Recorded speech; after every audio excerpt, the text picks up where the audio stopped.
Hello दोस्तों, मेरा नाम है हर्षनार। आज की इस वीडियो में मैं डिस्कशन करने वाला हूँ अबाउट कि आप किस तरह से मोटिवेटेड रह सकते हो, किस तरह से आप अपनी एंग्जाइटी को डील कर सकते हो जो आपको हो रही होगी बिकॉज एग्ज़ाम्स आने वाले 4-5 दिन का समय रह गया है। तो यहाँ पे सबसे पहले मेरा आपसे ये रिक्वेस्ट होगा कि आपने 3-4 महीने जितनी भी मेहनत की है वेल एंड गुड। आपने 3-4 महीनों में जितना भी आपने ग्राइंड किया है, जितना भी अपने आप को पुश किया है, जितने भी सैक्रिफाइसेस किए, बहुत अच्छी बात है। बट अभी आने वाले जो 10-15 दिन है, आपको वो जो आपने स्पीड पकड़ी थी ना, उसको रोकनी नहीं है। आपको ये नहीं सोचना है यार इतना पढ़ने के बावजूद भी मेरा रिजल्ट तो नेगेटिव ही आता है हर बार। तो जो भी पास्ट में हो चुका है उसे भूल जाइए एंड ओनली थिंक अबाउट कि भाई आगे ये जो 10-15 दिन है वो आपके हाथ में। तो यहाँ पे मैं अपना एक पर्सनल एक्सपीरियंस शेयर करता हूँ कि आप किस तरह से सेल्फ मोटिवेटेड रह सकते हो। मैं सेल्फ मोटिवेशन वर्ड क्यों यूज़ कर रहा हूँ, बिकॉज मेरे हिसाब से ना, लेट्स से मैंने आपके लिए एक मोटिवेशनल वीडियो बना दिया, ठीक है, 4-5 मिनट का एक मोटिवेशनल वीडियो मैंने बना दिया, आपने उसको सुन लिया,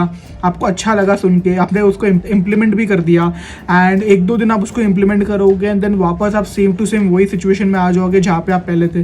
बिकॉज मोटिवेशन एक बहुत टेम्पररी फिनोमिना है and what I believe and even I would suggest कि आपको उसमें विश्वास होना चाहिए, that is self motivation. Because जब तक वो आपके अंदर से नहीं आएगा ना कि यार ये बार तो मेरे को क्लियर करना ही है, ये बार तो मेरे को इतने मार्क्स स्कोर करने ही है, ये बार तो मेरे को रैंक लाना ही है, तब तक वो चीज़ कभी पॉसिबल नहीं हो पाएगी। तो कोई भी अगर चीज़ हो रही है आपके लाइफ में तो उसको आप 2 तरह से देख सकते हो, या तो वो चीज़ है वो कंट्रोलेबल है, या तो वो जो चीज़ है वो अनकंट्रोलेबल है। जैसे कि एग्जांपल लेते हैं कि जो पढ़ाई करना है, मेहनत करना है, हार्डवर्क करना है, ये सब आपके हाथ में है, ये सब आपके कंट्रोल में है। आप चाहो तो आप 9 घंटा पढ़ सकते हो, आप चाहो तो आप दिन के 15 घंटे भी पढ़ सकते हो। But at the same time जो एग्ज़ाम्स होना है, रिजल्ट का जो डेट है, किस तरह का पेपर आएगा, कौन से लेवल का पेपर आएगा, ये सब आपके कंट्रोल में नहीं है, ये सब अनकंट्रोलेबल है। तो हमेशा ज़िंदगी में आपको सिर्फ वही चीज़ों के बारे में सोचना चाहिए जो कंट्रोलेबल है और आपके हाथ में। जो चीज़ अनकंट्रोलेबल है उसके बारे में आप सोच के कुछ कर नहीं सकते, बिकॉज आप इंडिविजुअली उस चीज़ को कंट्रोल नहीं कर रहे हो। तो जो आउटकम आने वाला है वो तो आने वाला ही है। तो अगर आपने सोचा है आज कि यार मैंने दिसंबर का ये जो अटेम्प्ट है उसको मैं स्किप कर देता हूँ, आप स्किप करो मत करो, दिसंबर का अटेम्प्ट होगा, दिसंबर का रिजल्ट भी आएगा। अगर आपने स्किप किया तो सारे जो भी आपके मार्क्स होंगे सब 0 दिखेंगे।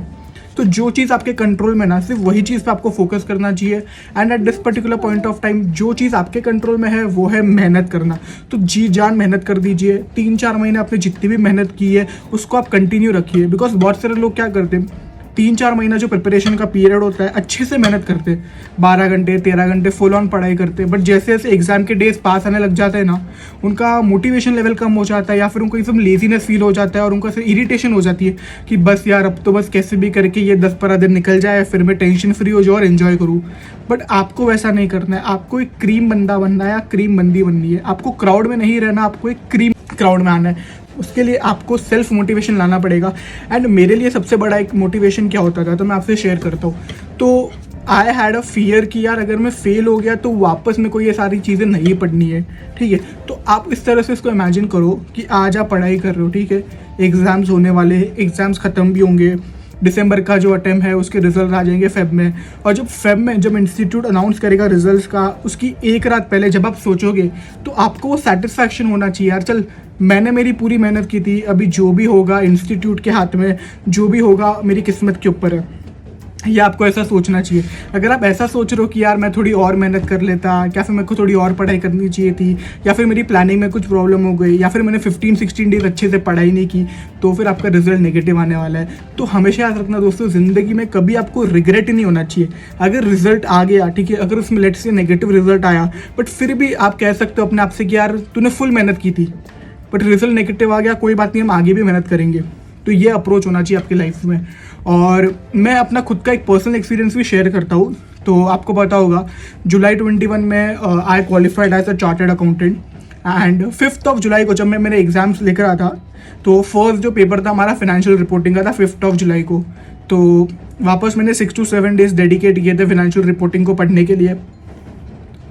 एंड 2 या 3 जुलाई को, आई गेस 2 जुलाई को, मैं जब नहा रहा था तो मैं एक्चुअली स्लिप हो गया मेरे बाथरूम में। और जैसे ही मैं स्लिप हुआ बाथरूम में तो मैंने ना, मैं जब स्लिप हुआ ना तो मैं एक्चुअली अपने आप को बचाने के लिए मैंने जो अपना हाथ है ना ऐसे फ्लोर पे रखा है, उससे क्या हो गया, मेरे यहाँ पे थोड़ा सा आई गेस क्रैम्प आ गया या एक नस के ऊपर नस चढ़ गया एंड मेरा ये वाला जो पार्ट है ना बहुत तरह दुखने लग गया, ठीक है, वो भी राइट हैंड, मतलब जिस हाथ से मैं लिखता हूँ ये वाला पार्ट मेरा बहुत तरह दुखने लग गया था। अब अगर मैं ये चीज़ वो दिन तो मेरे को एक्चुअली इतना पता नहीं चला कि मेरे को इतना ज़्यादा यहाँ पे दर्द हो रहा है, मेरे को लगा नॉर्मल है, बिकॉज वो दिन तो इतना दर्द भी नहीं दे रहा था। जब 3 जुलाई आया वो टाइम पे मेरा ये जो पेन है ना वो बढ़ना चालू हो गया, ठीक है।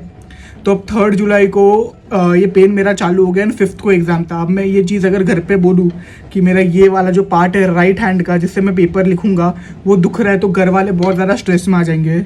तो मैं क्या करता था, रात को छुपके से एक पट्टी आती है जो हाथ पे हम लोग पहनते, गरम पट्टी बोलते हम लोग, उसको पहनता था मॉम डैड से छुप छुप के, ताकि अगर उनको पता चल गया तो वो बहुत ज़्यादा दे विल फील डिमोटिवेटेड। तो एक्चुअली मैं उनको एंग्शियस नहीं करना चाहता था, मेजरली मेरा ये था थिंकिंग कि यार उनको क्यों मैं परेशान करूँ, बिकॉज अगर मैं ऐसा बोला तो वो एकदम डर जाएंगे और टेंशन में आ जाएंगे। तो मैंने उनको ये चीज़ नहीं बताई। मैंने खुद ने थोड़ा यहाँ पे ट्यूब व्यूब लगाया, गर्म पट्टी लगाई रात रात को एंड बट बेसिकली 3rd और 4th जुलाई को मैं कुछ लिख नहीं पाया, बेसिकली रिटन प्रैक्टिस कुछ कर नहीं पाया। And but 4th of July को मैं एक कंसोलिडेशन का सम कर रहा था। अगर आप सीए फाइनल में होंगे तो आपको पता होगा कि अगर एक सब होल्डिंग कंपनी है उसकी सब्सिडरी और वो सब्सिडरी की और एक सब्सिडरी, तो उसको कंसोलिडेशन करने का एक एडजस्टमेंट होता है, ठीक है। तो मैं एक्चुअली वो एक सम था ना उसको प्रैक्टिस करके गया था, चेन होल्डिंग बोलते हैं उसको। तो मैं उसका एक सम हाथ से प्रैक्टिस करके गया था, मेरे को लिखने को हो भी नहीं रहा था बिल्कुल भी। फिर भी मैंने सोचा यार चल कोई बात नहीं, एटलीस्ट मैं ट्राई तो करता हूँ, ठीक है। तो मैंने ट्राई किया। ये मैंने शायद 4th ऑफ जुलाई को मैंने ये सम प्रैक्टिस किया होगा एग्जाम के एक दिन पहले, ठीक है। 4th ऑफ जुलाई का दिन खत्म हो गया, वो सब मैंने प्रैक्टिस किया अपने हाथ से। 5th ऑफ जुलाई को जैसे ही मैं उठता हूँ सुबह, मेरे को लगता है यार हाथ एकदम ठीक हो गया है, मतलब ये वाला जो मेरा पेन वाला जो एरिया था ना बिल्कुल से ठीक हो गया। मैं अच्छे से यहाँ पे ऐसे अपने हाथ को घुमा पा रहा हूँ, लिख भी पा रहा हूँ बराबर से। तो आई वाज लाइक कि चलो अच्छा एटलीस्ट मैं लिख तो पाऊंगा एग्जाम अच्छे से, बिकॉज ये पेन है बिल्कुल चला गया था। 5th ऑफ जुलाई को जब मैं पेपर लिखने गया, फर्स्ट पेपर था, मैं भी एकदम डरा हुआ था, मतलब पसीने छूट रहे थे मेरे खुद के, because CA final first paper first attempt, तो वो थोड़ा एंग्जाइटी लेवल तो होता ही है। मैं एग्जामिनेशन सेंटर पहुंचा, क्लास में बैठा, 2 बजे पेपर चलने वाला था, पूरा मैं पसीना पसीना हो गया था, बिकॉज मेरे को इन जनरल स्वेट बहुत ज़्यादा होता है, बिकॉज मैं थोड़ा हेल्दी हूँ, तो मेरे को स्वेट एक्चुअली काफ़ी होता है। तो मेरे को पूरा पसीना पसीना हो गया मेरे टी शर्ट पे। एंड मेरे फ्रेंड्स लोग भी बोल रहे थे भाई तेरे को इतना कैसे पसीना हो रहा है। आई वाज लाइक हो रहा है, मेरे को एंग्जाइटी लेवल बहुत ज़्यादा है मेरा एक्चुअली। तो जैसे ही पेपर चालू हुआ, मतलब जब हमको 15 मिनट्स का जो टाइम मिलता है, रीडिंग टाइम मिल रहा था, तो 1:45 को हम लोग को क्वेश्चन पेपर जब दिया, तो एज ऑलवेज मेरी जो स्ट्रैटेजी होती है भाई, क्वेश्चन नंबर 1 मैं कभी देखूंगा नहीं पहले, ठीक है। तो क्वेश्चन नंबर 1 मैं कभी देखता नहीं था, बाकी के क्वेश्चन से मैं डिसाइड करता था कि कौन सा जो क्वेश्चन है जो मेरे को ऑप्शन में छोड़ना है। तो मैंने पूरा क्वेश्चन पेपर रिव्यू किया। एवरेज पेपर था और थोड़ा लेंदी था बट मैनेजेबल था, इतना भी कुछ डिफिकल्ट नहीं था। एंड मेरा पूरा पेपर देख के हो गया। फिर भी वो जो 15 मिनट्स का रीडिंग टाइम था ना, मेरे पास फिर भी टाइम बचा हुआ था, मतलब 2-3 मिनट्स बचे थे। तो आई वाज लाइक कि चल एक बार देख लेते, क्वेश्चन नंबर 1 में पूछा गया था कि एक आइडिया रहे।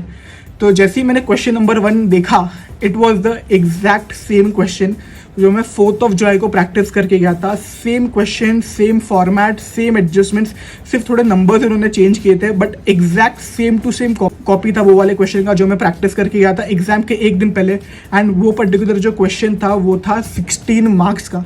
तो आप समझ सकते हो, जैसे ही वो मैंने क्वेश्चन देखा, मेरा जो कॉन्फिडेंस लेवल पहले इतना था ना जब मैंने अपना रीडिंग टाइम में, वो इतना हो गया। एंड पेपर ऑब्वियसली अच्छा गया उसके बाद, and I secure 68 marks. But the thing is कि अब आप बोल लो कि सर ये तो किस्मत की बात थी कि आपने एक दिन पहले वो क्वेश्चन देखा एंड एग्जैक्ट क्वेश्चन आ गया। बट यहाँ पे मैं एक चीज़ कहना चाहूँगा कि there is a saying that fortune favours the brave.